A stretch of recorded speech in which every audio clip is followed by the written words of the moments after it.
video of advanced research techniques. I'll put this handout as a PDF up on Brightspace so students can download it.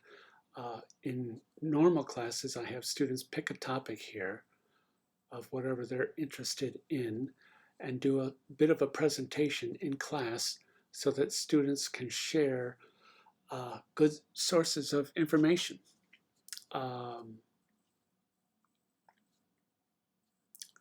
So I typed up a bunch of alternative places to get information from.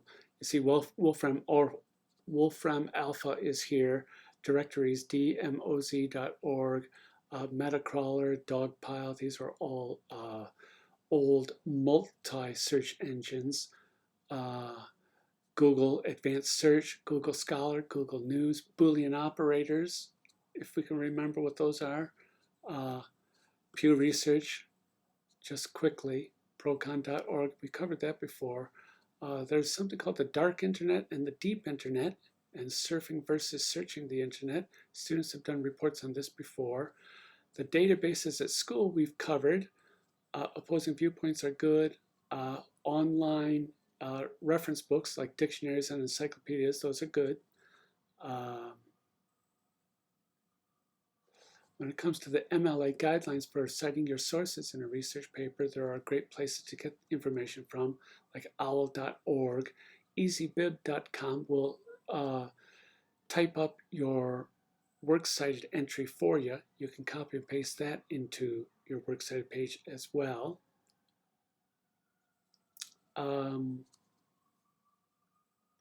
There's something called post-truth out there. We're living in an era in which people don't want to hear the truth. They want to hear what they feel good about above and beyond what's truthful. Anyway, it was the Oxford English Dictionary's phrase of the year in 2016. Give you an idea of the kind of crazy politics we're living in. It's related to fake news, but we do have something called reliable sources. Reuters, the Associated Press news services are reliable. Some TV stations I think are reliable. PBS is certainly reliable. Newspapers are reliable. New York Times is great, I think. LA Times is great. Boston Globe.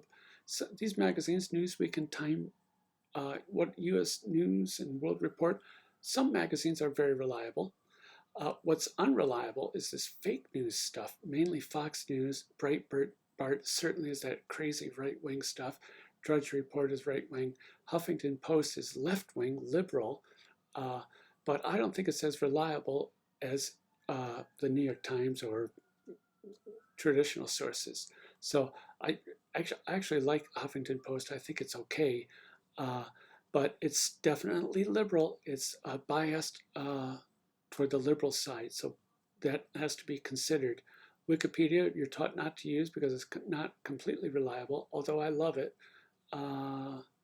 Google research results are not neutral. They're filtered according to past searches that you've made on your computer. That's kind of interesting.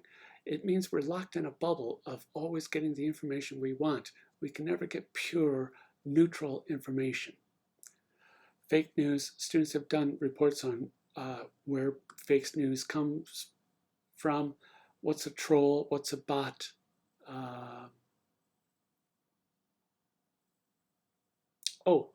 There are plenty of apps that help students with their writing. Grammarly is one. Citation C is another app. It'll cite your sources for you. There are dictionaries and encyclopedias you can put on your phone, but I think they're pretty big, so I'd be wary of that. And I think that might be it. I'll leave a copy of this as a PDF up on Brightspace, so if you want to look at it more closely, you may. But students are not required to do anything on this at all.